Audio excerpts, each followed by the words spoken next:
कविता परजा उपन्यासर नायिका जिली तमे परजा उपन्यासर नायिका स्रष्टा गोपीनाथ महांती तमे एक बेदना विधुर नायिका अनेक थर निछाटिया संजय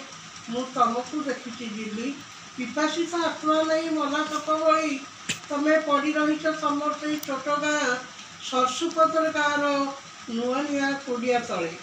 तम चरित्र कल्पना कले बेदनार भरी उठे मोर मन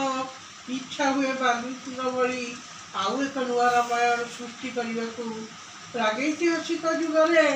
बाल्मीकि देखी सराहत प्रपंच मिश्र को सृष्टि करते बेदनाबोधर नुआ इतिहास सृष्टिर प्रथम काव्य जिली मु बाल्मीकि नुहे सात समासाढ़ी नुहे तमर स्रष्टा गोपीनाथ महांती नुहे तुमको सजैबी वर्ण विभारे परजार ढेउ ढेउता भाषा वर्णन छोट मध्य तमे कारुण्य एक नगण्यवती भली झटकुचा बेबी फ्रॉयड गांधी मार्क्स सबु प्रकार चेतना मध्य गोपीनाथ महांती सजैती परजा को किंतु ताकर अपूर्व उपन्यास पढ़क मध्य प्रचर उदासी चंद्रभागा भली तमर मुख प्रतिबिंबित हो उठे गोपीनाथ उपन्यासर श्रेष्ठतम नायिका तमे मानविक संवेदना सृष्टि करिबारे तम भली अद्वितीय नारी चरित्र आउ कई नहीं कानन कलिका शकुंतला तमे परजार वेदना विधुरा नायिका प्रकृतिर कन्या तमे धूली दूषित दुनिया रे तमर जन्म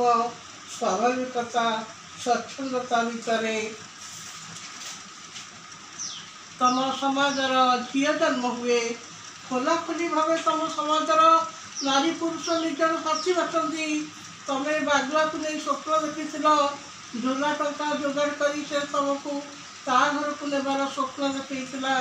भाग्यर विपर्य परजा उपन्यास वियोगांतक हो उठिला जंगल जमानर लोलुप चकुरे तमर वन्य लावण्य भासी उठुची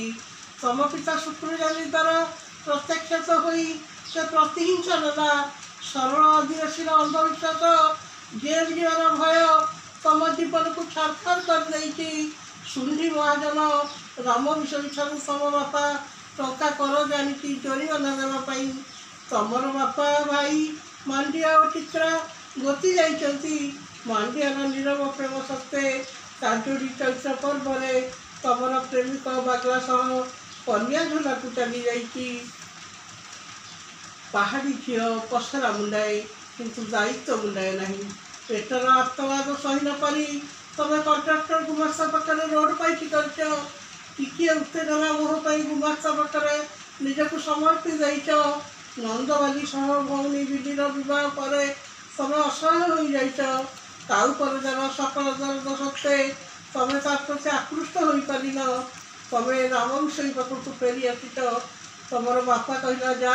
समाज कहला जा रहा उपाय नहीं तमें गांधी तमर हस दरकार फूर्ति दरकार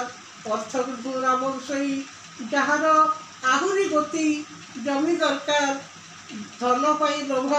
मूल कथा मांडियार उद्धत पौरुष प्रतिहिंसा लेकी मानविक संवेदना सृष्टि करिबारे तमे अद्वितीय जीवी पुरुष कैंद्रिक समाज रे